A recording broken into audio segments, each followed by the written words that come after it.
the 4th Central Executive Committee of the National Resistance Movement.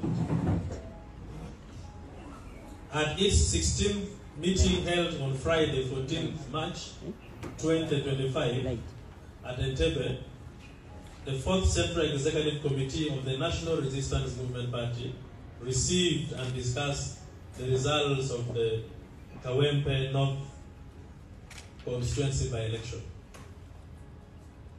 Aware of the pillars of the National Resistance Movement, organization and party, which are patriotism, Pan-Africanism, socio-economic transformation and democracy, cognizant of the fact that peace, stability and security that Ugandans enjoy today was attained out of protracted people's struggle, mindful of the danger that the country might face or degenerate into if this kind of undemocratic behaviors and practices are not checked, noting that the acts of violence that were reported in the several polling stations within Kawempe North constituency were carried out by supporters and sympathizers of the National Unity Platform Forum, NUP political party, noting further that the cancellation of election results from several polling stations by the Electoral Commission disenfranchised about 50,000 voters, registered voters, from exercising their democratic rights in a free and democratic way. Now, therefore, the Central Executive Committee of the National Resistance Movement Party resolves as follows. 1. That the party totally rejects the results of the Kawempe North constituency that was declared by the Electoral Commission. 2. That the party calls upon government to carry out a forensic audit to bring all the culprits who participated and messed up the election to book as soon as possible. 3. That the party instructs its lawyers to immediately challenge the results of the by-election and file an electoral petition in the courts of law. These were the resolutions that the party asked we should make public. Thank you so much. Inako TV intibabu tu boburu. Barambarugare, whenever you are, I'm here to inform the public that you and the Madam Namatimbo Prime Minister Musafiri Namayanja, the public need to know that NRM government, the National Resistance Movement, they are good at blackmail and propaganda. They are good at preparing Ugandans on what they are going to do against their opponents. During some sessions on live stream medias, on mainstream media, especially on TVs, which are managed and governed by the state, Barambarugahare and Prime Minister Namatimbo Nabanja Musafiri, you were caught red-handed insinuating that NUP had already printed some ballot papers, and you implemented our leaders that some of them, they have already distributed ballot papers in Kawempe North by-elections. You, Namatimbo, Musafiri, Nabanja, and Barambarugahara, in preparation as well, you staged your own state agents to act on ground that they were caught in the act of ballot stuffing in Kawempe North by-elections. But lucky enough, I have contacted the entire leadership from National Unity Platform, including the team which led all the polling agents who were there on behalf of Honorable Ndalukola. They have confirmed that the man who was caught with certain papers during the elections of Kawempe by-elections is not known by National Platform. So those people, they are working with the Baram to complete their set of propaganda which they set against National Platform before or previously, before the elections. So this is the video which they get the video. Omukonge 18 bulina ono omwami lwaki abeera nabo obwedda tubagamba batubanga temuwulira naye tewali asobola kalondesera nedda ssebo obukana akantu omuntu agenda wali bamusaba kano kokka ne bacekinga kuligesa n'alonda obwedda atambula okuva ku buli police station nengamba wali and we have been telling you nemugamba nti gwe obwaki olesa omusajja ngambira owa police ajja wano naye bino bintu naye owangambye kula Saturday. Yes, I don't need this. Alright, tugenze mu forensic samugambye oli munamugambye nti omwami ono badde bamula ku polling station ng'atambula. So gentleman yabadde mu suit bw'oba walabye omwami ono ng'atambula ku polling station ng'ate kwabaddeko amagye poliisi n'ejjaati lwaki tewamukutte ku polling station yasoose ekyo ekibuuzo ekisooka n'oteekawo akatonyeze bwamwamule ku polling station ezisooka nga mwadde security kwaddeko mamba kwaddeko mwadde mize mwadde na buli kimu bwawo munamuli wa CBS eri mwawaddereko ne mwakubye miza yo kati munasobola okuseka baddeko n'ebizuka kati ne mwana banamuli Uganda muli bafu nnyo mbosimba bamukubye ekizuka no tugende maaso kati omwami ono w'essuuti agambye balamu mbu twamule ku polling station izo n'ezisooka gwe ssebo kozesa omutwe gwo ng'onnyonnyola abantu nolaba omuntu ng'atambuza obululu ku polling station ng'abaffe bennyini abadde bakuma oba abakutte ne mutamukwata kati njagala nzireyo mu katambi kano kennyini owulire ggayo yennyini ng'agamba balamu waŋŋambyeko ntuleko wansi ate gw'oyagala okukwata omugamba atuleko wansi n'atula wansi mutuyite basiru kankaddemu wano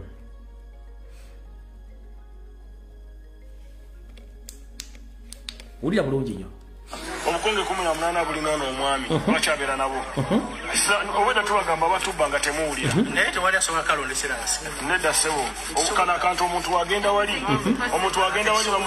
bamusaba kano kokka ne bacekinga kuligesa n'alonda obwedda atambula okuva ku buli police station nengamba wali and we have been telling you nemugamba nti gwe obwaki olesa omusajja ngambira owa police ajja wano naye owangambye kula Saturday. naye bw'aŋŋambye tuula saatudde awo abadde atudde oba yamugambiddeko walla teekawo question mark naye bw'aŋŋambye saatudde kati mu mateeka agafuga okulonda poliisi yeyina okubeera okukuma obululu era ene suspect poliisi yaddembe omukwata n'emutwalirawo tosobola kuyimirira omuntu gwano mukutte n'obukonge nga you suspect him okuba nti agenda kubba obululu ne munyumya n'atoka n'okugati waŋŋambyeko nti ntuule amumulabyeko ng'atudde yamusanzewo gye yamugambye atuule question mark yamusanzewo gye yamugambye atuule before eno video nga tennajja tuli mu forensics omanyi bano abasajja beefuula abagezi ennyo kumbe basiru bazibu njagala kukwatiramu wali wennyini kankakuddiremu wano n'ekirala nga agambye nti baakutte obukonge 18 obukonge 18 so si ballot paper. There is a difference between a ballot paper n'obukonge oba bu temporary voting cards zebakuwa okiriza okulonda. So there is a difference between a ballot paper and those temporary voting cards. Kati obukonge 18 one abaze kambu 235 omuntu wakuwa bukade bw'okukiriza okulonda one kubeerako ekifaananyi ky'omuntu kubeerako erinnya kubeerako ne polling station mukulu balamu bw'oba adduyagala kakasa ggwanga ati wakutte omubvu obulu one wandibadde okwata kakaadi kamu n'ogamba nti kano kakaadi nannyiniko ekifaananyi kyekino kamu amannya ge ye gundi nti ye alonda ku polling station gundi you couldn't even read any information on those voting cards tewasobodde kitegeeza nti that is a total nonsense and bullshit tewali kintu kyogenda gamba ggwanga nkiddamu obukaade bubeerako ekifaananyi ky'omulonzi amanya ge polling station walondedde. How are we sure that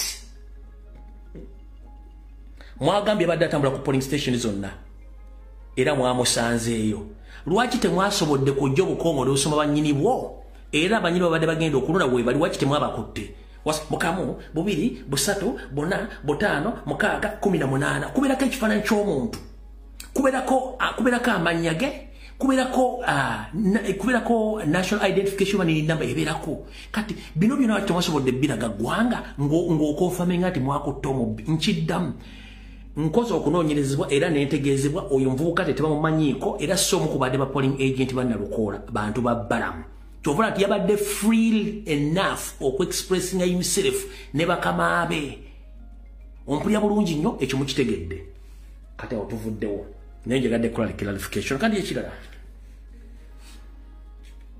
tugenda mu kye bayita protest vote 1 waliwo kye bayita akasiki k'okulonda akalukeekawo basinga obungi temwategedde makulu gaako ng'oggyeko kanso nalukola okuwangula kamba nnyonnyola ekifaananyi kye basiigire 1 Kawempe yabadde sigino mu kalulu akabadde kagenda okujja ka 2026 njagalodde ku buli platform ya NRM blogo de ulibige statement zibayisiza nakugamba omuntu batumwagala uliriza nnyo video zaabwe ebigambo byogera biri well coordinated statement zaabwe zitya ekisokera danga sinakola analysis 1 bano okuwa muwala wa nyenje oyina baga mwana aliko ebibuuzo siwa gundi siwa kigo mwana wa nyenje aliko ebibuuzo badde baagala kendeeza magini oba defeat kwe kumubbira ekituufu badde bakimanyi tasobola kuwangula ne badde baagala kendeeza magini oba ekibangirizi ky'okukubwa obunene bw'okukubwa kye badde baagala okukendeeza kwe kubba obulo bwonna bwonna obutuusaawo okubalaga nti NRM yafunye amaanyi mu Kampala n'akalulu akajja 2026 NRM y'amaanyi okusinga national platform oba opposition kyekyabadde ekinyusa ekyo malina okukasubire temukitegedde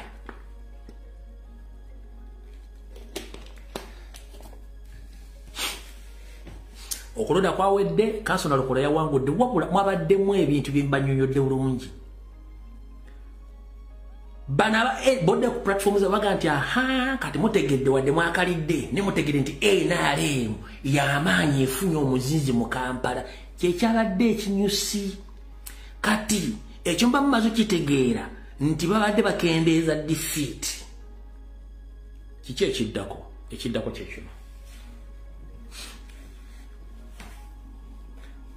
babadde baagala akalulu kano bakalangirire nti wa NRM akawangudde bagezesa amaanyi gaabwe ge balinawo ne mu kalulu akajja aka 2026 mu controllinga bo kibagamba nti basuubira violence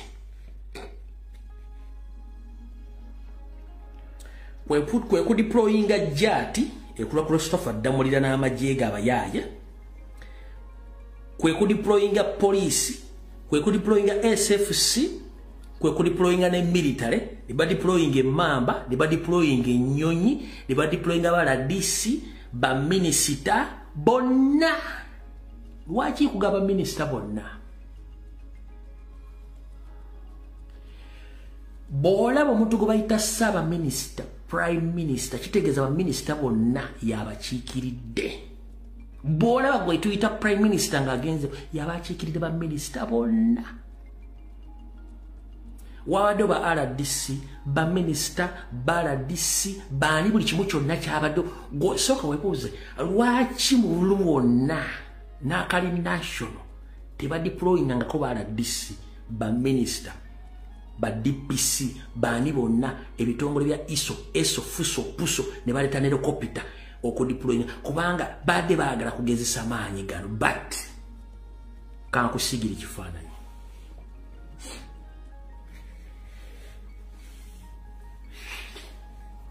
bine bigambo byange mbivunanyizibwako 1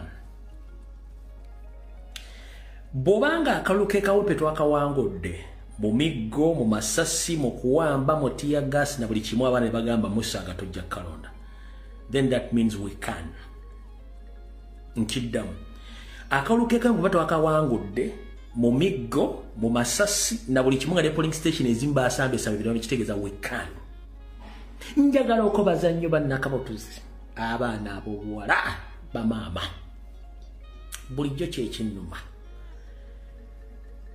abaana ab'obuwala abakazi ekawempe bakoze omulimu ogutakolwangako obwedda bakuba enduulu nga bakambwe nnyo n'okusinga abasajja bamaama ekawempe mwatulaze nti wekkan nammwe saluti yammwe yiino akalu k'ekawempe abakyala mbazzemu saluti ogwokubiri mwebale nnyo mubalire ddala kati ekinyusi kiri luddawa bwe banga ekawempe mu constituency badeployinze almost 40% of security arsenal si arsenal y'omupiira ebwongereza no bwe banga mu kalulu k'ekawempe just a mere constituency badeployinze almost 40% of the national arsenal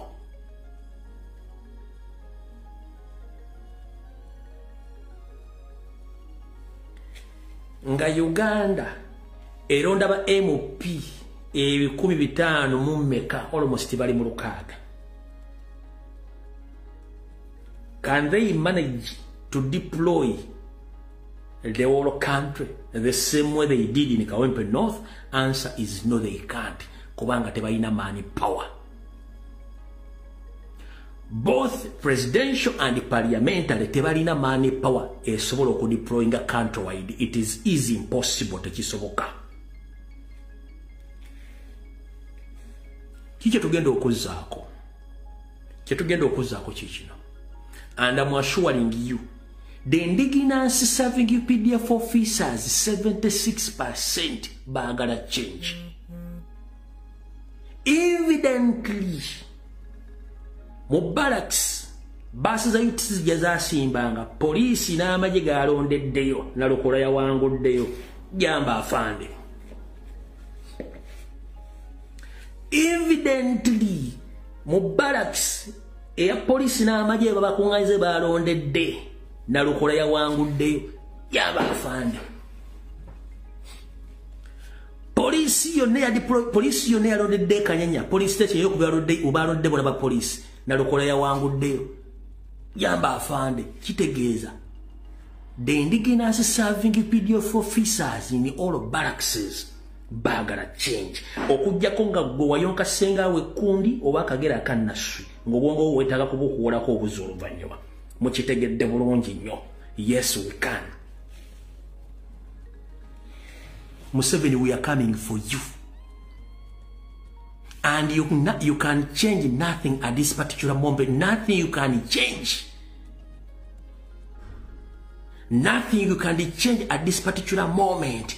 Okuba waake ekifaananyi ekirala. Baatuuse n'okuleeta amagye ga M23 gabayambeko. Abo bonna abasirikale abadde mu kombati za SFC ba M23 abadde bakuba abantu embooko. Mulina kye muteetegereza abamu nakibalaze nti omuvubuka ono Kanale Mugumu wa NBS badde bagenda omukuba embooko. Alina ekigambo kye yayogedde mu Nyarwanda. It was a code and signal of theirs to identify their people. Ekyekosa video zino kubalambulula nsonga zino muzitegeere. Njagala owulire code. Njala ka video kennyini. Mukitegedde bulungi. Njagala owulire Kanale Mugume code gye yakozesezza omusajja wa M23 ali mu SFC gye yakumukozesezza n'atamukuba. Pay attention to details.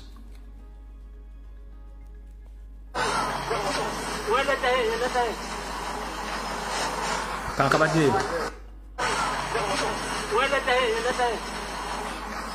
Kankabaddiremu. Mujiwudde bulungi sigino. Mujiwudde bulungi sigino. 1. twagezezzaako okufuna bakafulumo okuvvuunula ennimi tukyabafuna batugezeko tuteramu okunoonyereza sigina eno yabadde kuba it was a genosigina eri abantu baabwe mukitegedde bulungi nnyo it was a genosigina eri abantu baabwe bwo bakubye media fraternity yonna naye ng'ono tumanyi ono Kanale Mugume muntu waabwe nnyo ewabadde nga abafu bonna badde badda mu Kampala yasookawo ng'alina ne measurements apima akola forensics banyukamazi ku social media oyo guy Kanale Mugume buli wabadde wattibwa omuntu mu Uganda nga mu Kampala mu Uganda nga munene Kanale Mugume ng'ajja n'akola forensics n'aleeta measurements n'apima n'awa false information police egenda okujjanga yayina information njagala mwenna abadde bagobera ebintu mawadde assassination zibadde mu Uganda ani abadde ng'asooka ku crime scene n'atandika okukola measurements police ziyandibadde ekola wandiikawo abadde wano wandiikawo abadde wano mubadde wano gunyina emyaka nkwata gwa mukaaga nga ndi mukuleekaana tubapulya ebintu bino abaddewo nga Kanale Mugume mula ku crime scene zibattidde abantu nga waali muteeku wano nti yes tubadde tukirabanga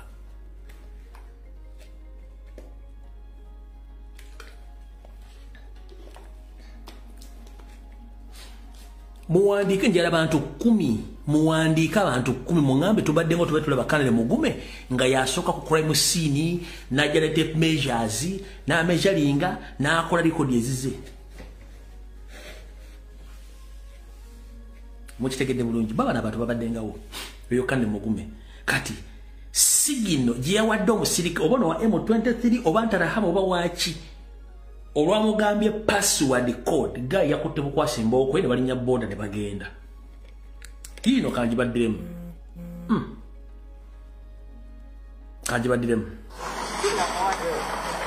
kanjibaddemu mulideko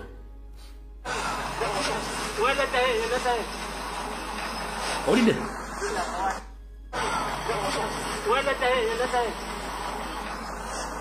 ojula owulira era akasajja kabadde kaze nga kagaludde onayisa koodi n'aleeta n'omukono n'akasajja ne kasiba ndowooza amagezi gazze bulungi nyomutegeera ebintu bino tubagamba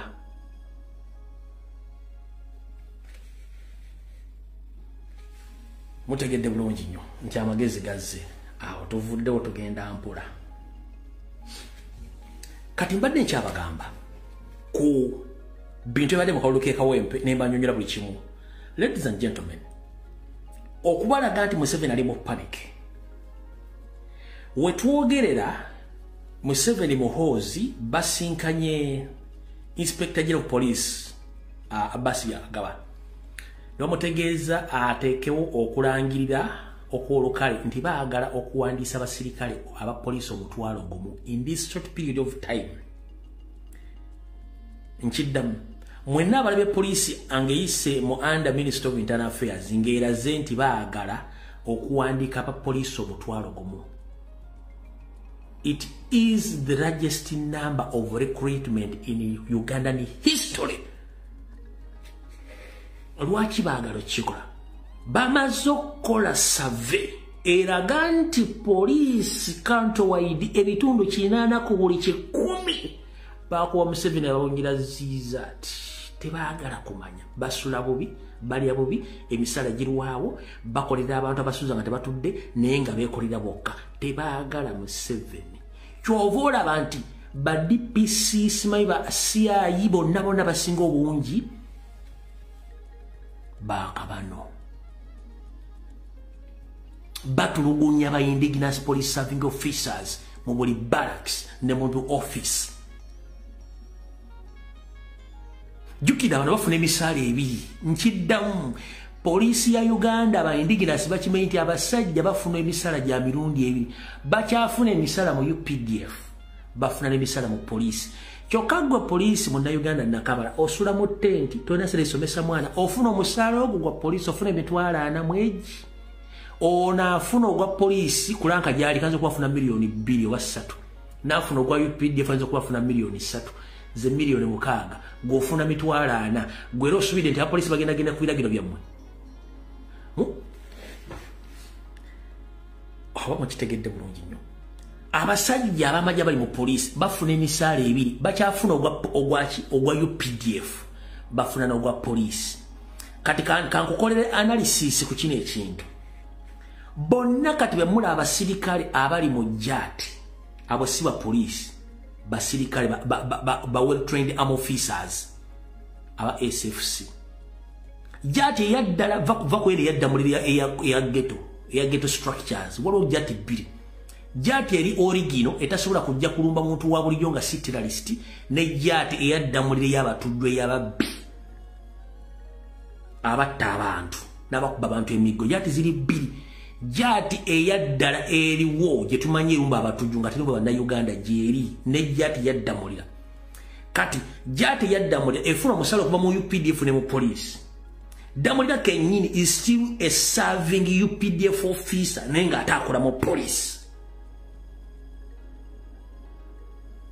n'abala bonna bali mu police kati abapolisi abamula abakulu basinga obungi bonna ababayita abanyankola abanyarwanda bafuna emisaala egi ogumu UPDF omula guli mu police kyokka mwana musajja omusoga omugo omuganda omutolo omulugwalo omukalamojja afuna emitwalo ana nazo nezirwayo okujja ne bajjako sako ne bajjako pay as you earn as you pay as you laugh ogwo teguliyo gwange nchiddamu ekyo kyenjogedde ekisembero kyange pay as you laugh ogwo omusolo zengu tadde wako police agenda okumaza musajja tunga akunganyiza emitwalo 28 bakwa 3 ng'emitwalo 10 gigenze basasula ku taxi basasula pay as you earn as you pay laugh as you pay basasula simanyi bikigula lero taxi kosako biki serene zigenda kyokala bano tebasasula musolo tebasasula kintu kyonna sente zaabwe zijja kalamba ne bazifuna kati gwosuubidde omwana agenda kwagala ddi kati balagidde basi byakagaba mu bwangu alangire nti baagala abasirikale omutwalo gumu abasirikale bano omutwalo gumu bagenda batendeka strictly nga bagenda batendeka nga kubajja mu bwongo babaleete mu kalwa akaddako okuba nakutta n'okuwamba emiggo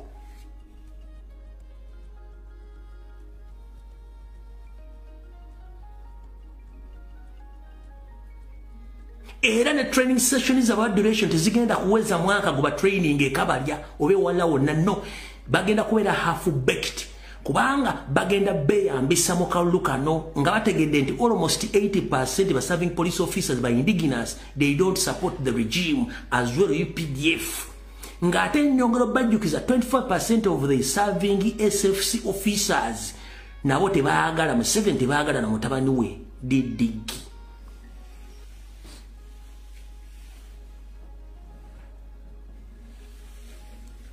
wakitegedde ekintu ekyo kati waliwo factors ezitandise okuva mikono gya Museveni wano sente tazirina abantu bamukooye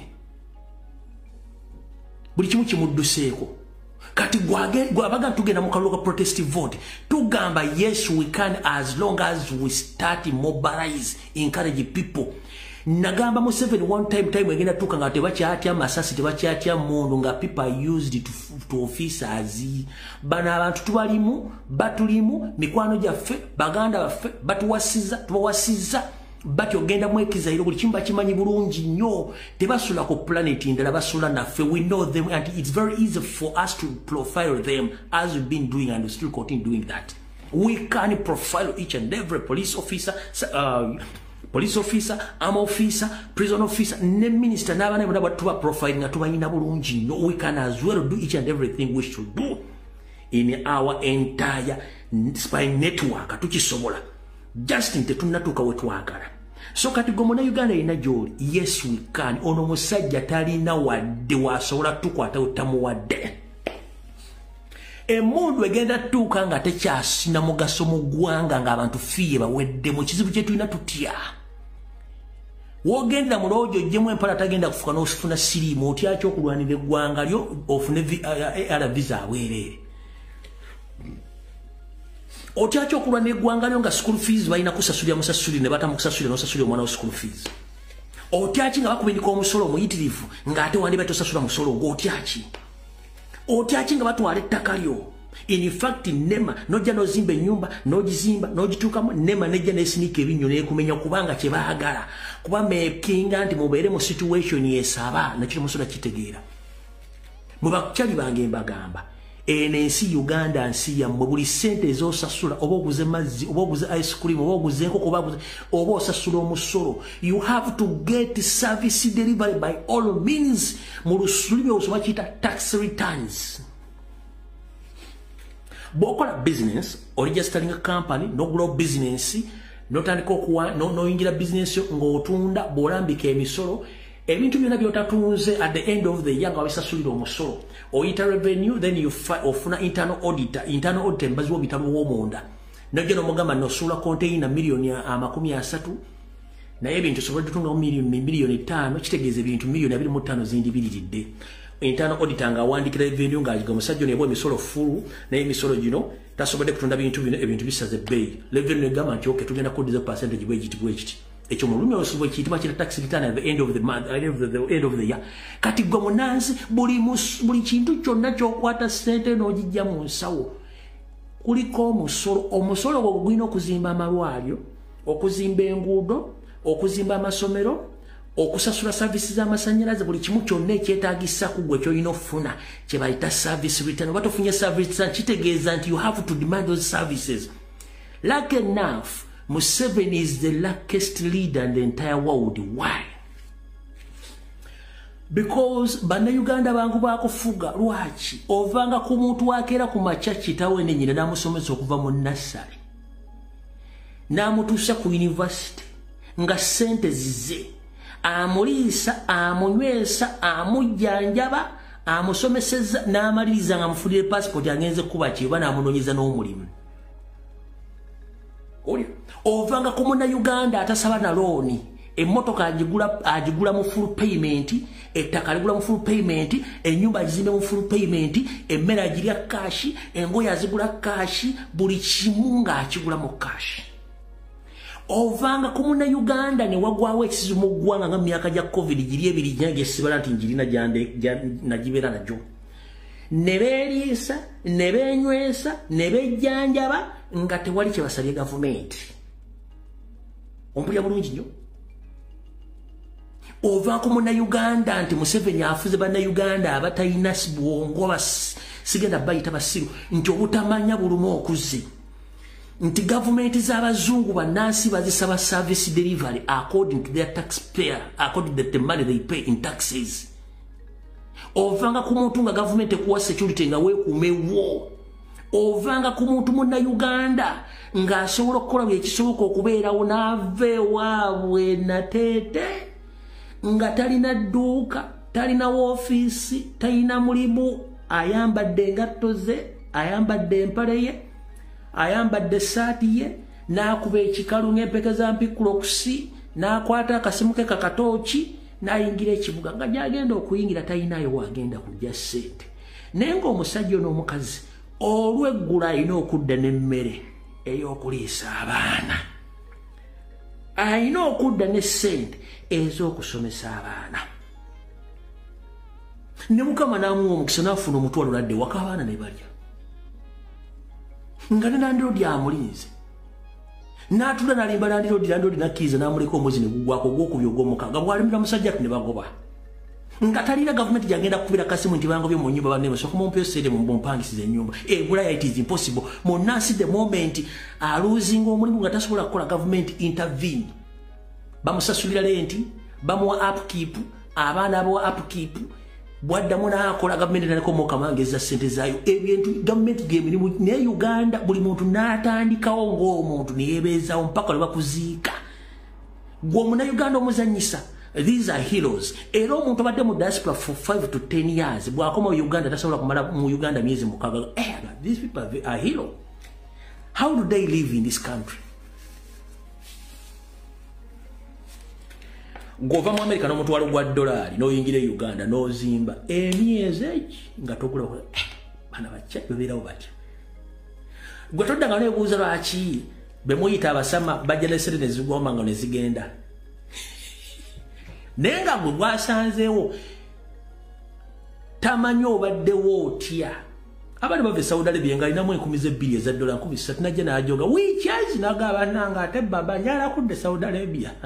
Eno kitokota kubanga economy temugimanyidde. Obadde mu good life Uganda kitokota naye bakyali bagibeeramu ne bakulaga nti mwe bajoga ate obulamu bubeera bulungi nnyo. Kati mutyemu na Uganda ali mu gavumenti ali mu Uganda hero. Bino betugezaako bagamba nti buli kimu kisobola okubanga wonna Uganda nti wofuna ekizibu gavumenti erina okuyimirirawo.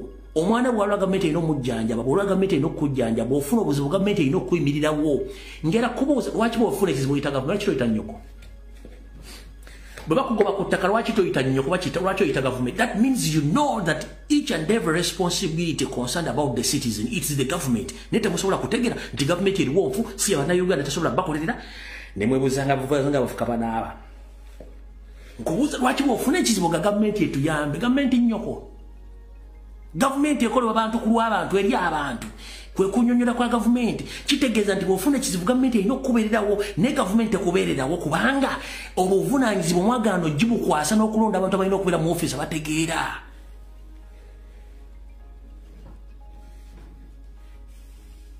Nenga buvunaanyizibwa bwayo ezo sente zibabba billions. President bwayimirira Kazindala okwogera n'akunyonyola nti sente zibabba mwaka zisobola okukola enguudo mu Kampala ne Wakiso buli wamu n'obuguudo bukyama mu apartment za mungali chorus noga alimba. It is factual and that's the truth. The money is there.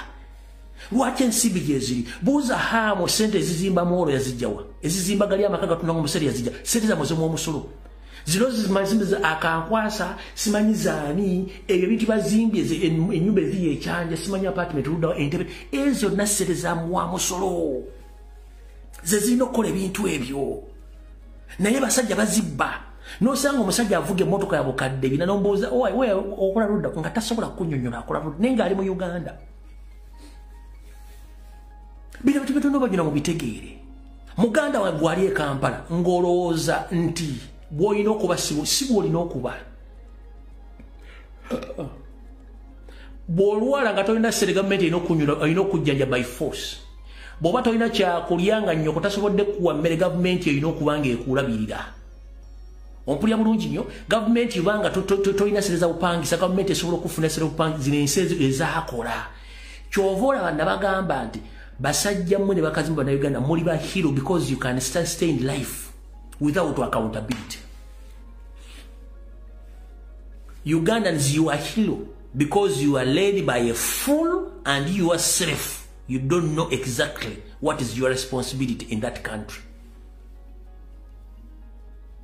Omukulembeze yenna abeera exemplary eri abantu be because he cares. Omukulembeze atali exemplary nga tafaayo ku bantu be, that is Joseph Tibahabaro Tabasiro mutabani wa Kale. He doesn't care. Either you die, that is it. Omuzungu okufiirwa omuntu omu, that is a total loss kubanga oyo abeera mpaji ya musolo. Yensonga lwaki bakwata America omu, America neeteesa ebbanga lyonna neemala neemufuna neemuzaayo. America bali bukadde bigenda mu bisatu.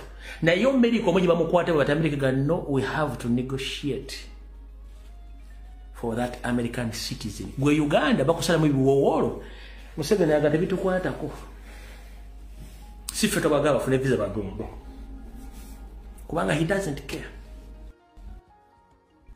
Muganda wange kati bwe buvunaanyizibwa bwammwe era ensonga lwaki ffe tulwana gavumenti ererere president wa Republic Kyagulanyi Ssentebe atule mu ntebe talina bingi Kyagulanyi buli kimu akirina. Wano wetuli wano wendi wano weekubisa buwala gino ogwa ku kolansi eddakiika 2 ambulance zijjanga 10 weekubisa weesula weesuzimu oba omusana ne weesuula oba ne wakola ng'oliwula ku ambulance mu ddakiika 2 ekitone nyinza otwala eddakiika 5 ambulance nga 10 nga zizze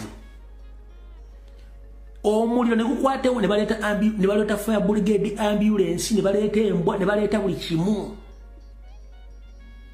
kubanga sente ez'omusolo weziri zikola buli kimu. Ne Uganda ekizimbe ne kijja wali ku Haji Rashid Kamisi Road nga fire brigade eri wali ku sawa ya Queen. Okuva ku sawa ya Queen okutuuka kwa Haji Kamisi Road bwaliwo ekinene nnyo, waliwo kilometers 2 n'ekitundu oba 3. No, ziriwo kilometers. Clock Tower,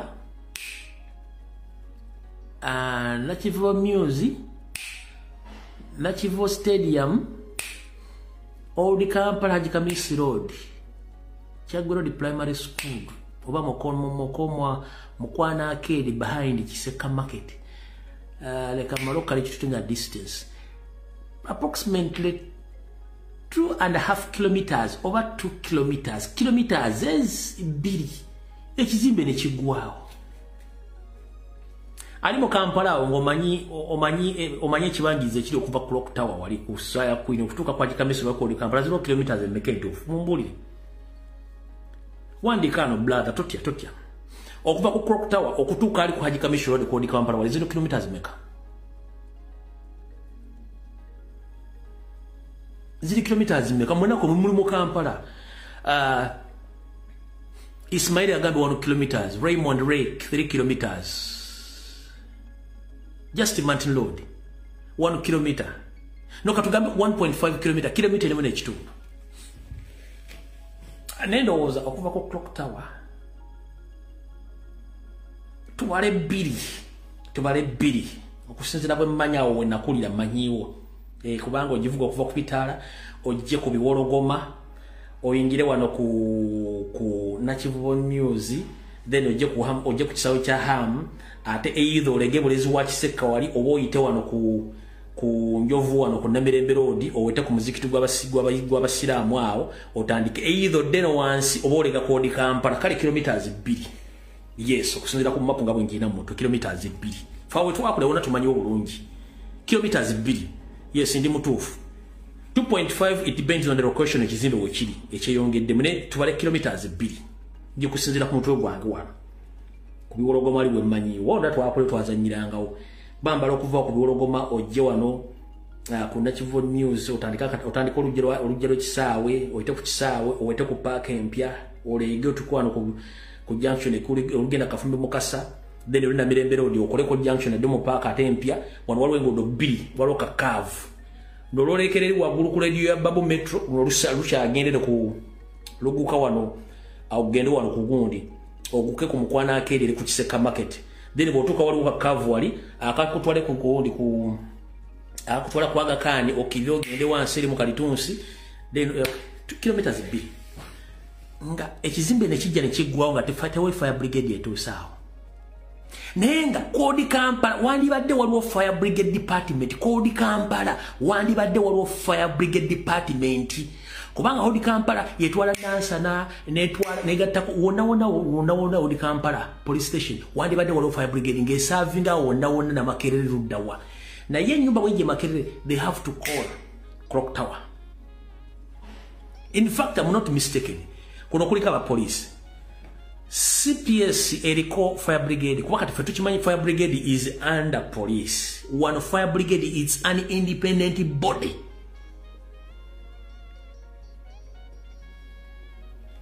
One fire brigade it's an independent body tegwa mu police. Wabula baina semo communication tibokuba simu police neji receiving nga batu transferring ku fire brigade nga zikolera. Nekati CPS yenyini the main police central police station mu Kampala teriko fire brigade department if I'm not mistaken kweriko mupandikire ko wano bagweri na vayo nga teri okujoga bagitaddewo leero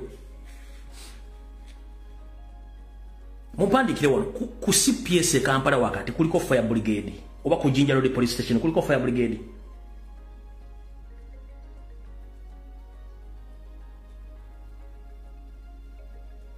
Rita Aratiaga ambi teriwo kati kitegeeza Nenatete siroza kuliko fire brigade department teriko tuwali wadde emotoka.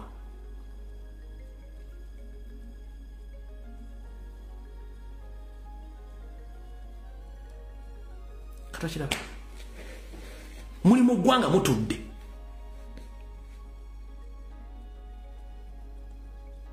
ovanga mu ggwanga capital city nga sewage line abasazi b'ebyayo ekiro n'emisana nga maze okukuta Rolex sewage line tesukka 3.5 kilometers mu Kampala capital city.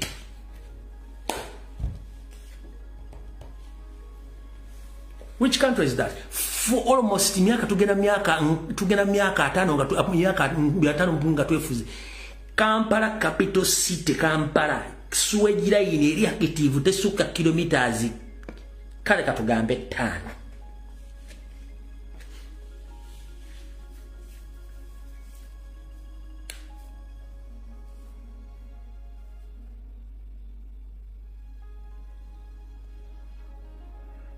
Musayi gwa enali mwandi badde ogamba ki comrade wandi badde ogamba ntirawe ni bana abana abantu nzina imbimanyi wati biliwo okujja nga bagitadde olwaliro kubanga each and every central police station wandi badde waliwo fire department ate ngeri independent teri under police just police bayambako buyambi okuliyetinga amakubo ne security. Fire department ebera independent body nenge eri connected mu security organs nga mwiri okitegera kati bitu bagamba kati obudde bugenze ngenda kozesa eddakiika 10 mpisewo bakabono mubuulire bulungi nnyo.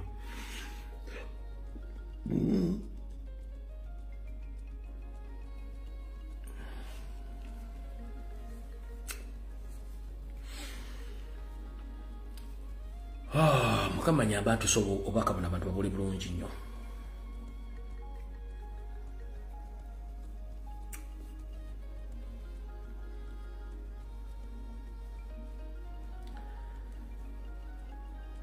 Ebintu bingi ebiri mu Uganda nga alina connection oba ali mu government asobola okukola omusango n'atavunaanibwa. Ekisinga okunnuma nti mu Uganda mulimu abali waggulu w'amateeka. Era enjogera egamba nti amateeka gakwata banafu etuukirira bulungi nnyo mu Uganda ow'amaanyi amateeka tegamukwata. Lwaki? Nalabyeko mu mpapula z'amawulire nga Yoseri agamba nti bagenda kusasulira abaana abayokebwa ekicwamba.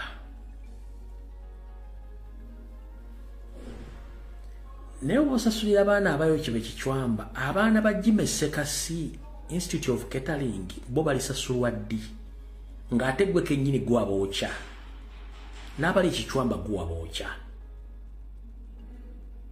Emyaka emeka bukyanga abaana b'ekicwamba n'abajime Sekasi Institute of Catering abattibwa katolere musubira mugenda basasula. Era njala kubuuza mukyala Namatimbo Musafiri Nabbanja n'osituka ogenda onoonye mama wa ssente mugenda onoonye maama wa eyaliko driver wa president kwe battira mu Arua nti ogenda omuzimbira ennyumba. Emyaka emeka egyo. Where were you at that time? So during the campaign time that Museveni government sends its official to investigate and to look for the people who might come out to expose them, that they have failed to commit themselves on each and everything they've done against Ugandans. So njagala wano musoke mu mpulire bulungi nnyo. Abaana bangi bafiira mu masomero amanene mu Uganda abazadde ne batafuna bwenkanya. Story badde running ku social media ne ku mainstream media somehow somewhere eya somero ya Seta High erya mukulu Muyingo nabadde njebala mira sigenda jogera konyo wapula njagala bawe kifaananyi ekigenda okujja omanyize bampita Mugema. 1 mugenda kulaba ba NRM propagandalists nga batandise okudefendinga Muyingo n'amasomero ge nga bagenda kikola nga bakola investigative journalism. Kuno kuliko Dean Robo wa Sava, kuliko Kwezi, kuliko ekyo kisajja ekyeyita ekirangira kye eyita omwogezi w'obwakabaka bw'abaki bw'abaana ab'Masaka abaki bana abaki omusajja mumanyi ono omusajja abalumba new president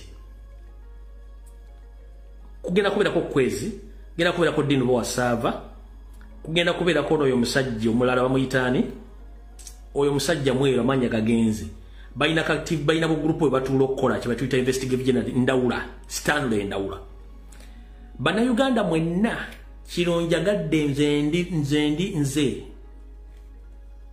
ndi mugema mugenda kulaba Stanley Ndawula Dino Bowasava ne Kwezi ne ba YouTubers nga batandise okukola kye tuyita investigative journalism ku somero abamasomero ga Muyingo ku nfa y'omwana oyo n'abaana abadde bafiirayo abalala kati bagenda kusiga ekifaananyi nga bakozesa reverse psychology mumpulire bulungi nnyo bagenda kusiga ekifaananyi nga bakozesa reverse psychology mu investigative journalism abagwasoma nga bakusigira ekifaananyi ku byonna ebyaliwo nga bajjamu Muyingo n'administration y'essomero bino mujja bijjayo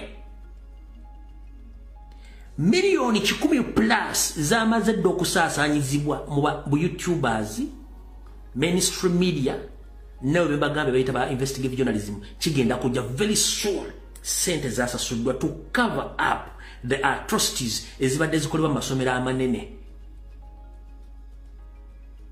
meeting in Orarizi today nejjo zabadde milioni 10 zasaasaanyiziddwa bagenda kukola bi story nga beefula nti banoonyereza nga babadde balikola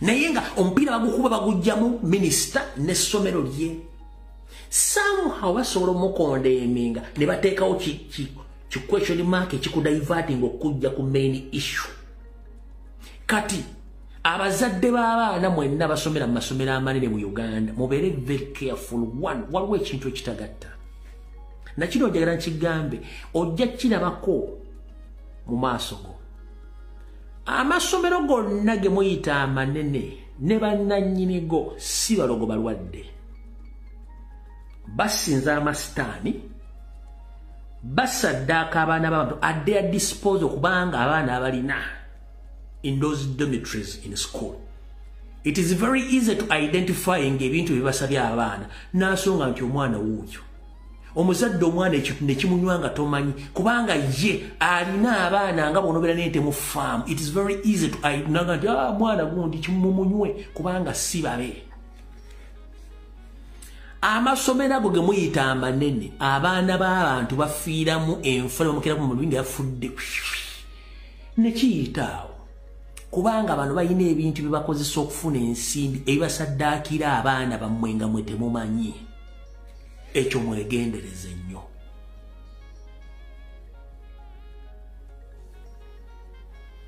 abasajja abo balogo nkiddamu bananyini masomero amanene mu Uganda mostly mu Buganda balogo bawaayo abaana bammwe ne babasaddaaka nga mmwe temumanyi nga bajjuliriza bye baasaba obugagga n'obukuumi okuuma emmaali yaabwe ensonga lwaki abaana bammwe bafa naye njagadde okugema ekintu bwe mulabako ebiboozibozi ku social media ne ku mainstream media nga bagaba investigative journalism tutudde wano okunoonyereza ku baana abaana yafudde ekindi ebintu bintu twagala binoonyerezaako mu butuufu baayo manyi abantu bajja kushumira boogera nga bakile balina evidence kati ffe nga basoma bawulire n'okunoonyereza tutuuse mukulu Muyingo bagamba ABCD sibimanyi ng'awandiika wansi naye lucky enough nze sitta kibe nga sina kikenenya ndusu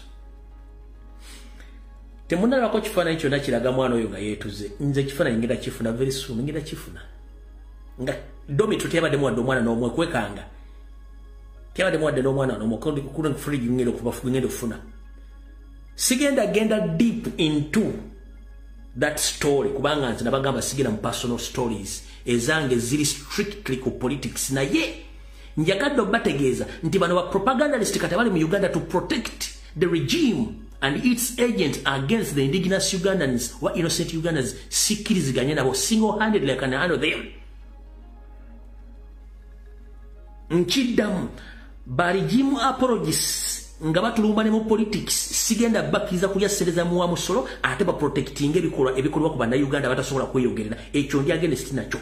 Yesu ngolaki nsobodde obba mbawadde message eno mubeere careful bigenda kujja omanye ebyange mbyogera kate ng'omusiza akule siyani mugenda biraba mujagala obuye mulogo siri mulogo milioni 10 zaayise Ndawula Stanley yazifunyeko Diru wa Sava yazifunyeko Kwezi yazifunye neba YouTube bazifunye mugenda kutandika okuli bozibozi nga bajjamu bagenda bakuba psychology awo ngomutatege nenze nja kubambi gobenda wande sijja dduwa bakulu nebwe nafuna fote yenna nga nfunye n'obudde obutali bwakacyankano nja banyina abo bonna gurupu njesobolera temutegana bonna gurupu njesobolera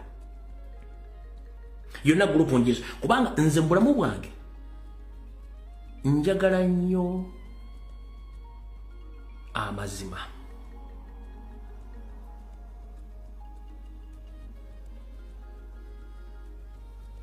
njagala nnyo amazima. So video era roktano ndowooza bakita bakikulu nnyo nyinza ogifundikira n'obakoobwa ne mukitegere bulungi mu abazadde abatwala mu masomero ago g'abasajja abagagga basaddaaka abaana bammwe. Lwaki abasaddaaka amasomero ago gayimirizaawo bagasaliramu ebintu bingi nnyo n'okuyimiriza obugagga babusalira abantu bangi nnyo. Yensonga kinaga nti abagagga basinga obungi bagobere bayina bimawobe mu maka gaabwe nga mawobe oyo amutwala ng'ekyatika bw'omukwatirako muva obubi naye kati be bagagga bali mu Kampala n'abali mu Uganda so njala bagamba mubeere beegendereza nnyo gye mutwala abaana mu masomero ago. Abasajja bakola dde ebintu byabwe nga balinga balina faamu mwati mwaba wenteeza mwezi abaana mubatwali bajja basaddaako omukuumu mutandise bulungi nnyo. So nze ogwange ngukoze byonna mbibagambye naye nze ndiwo okulwamu na Uganda siriwo okulwamu nti omutwe gwange tegupangisibwa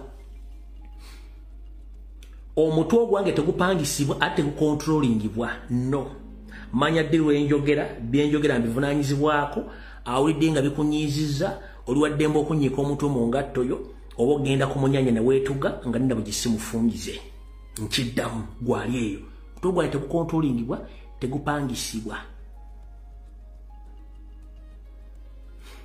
Alright nga nsembyayo njala tumirako mukadde wange mama Kevin wonna wooli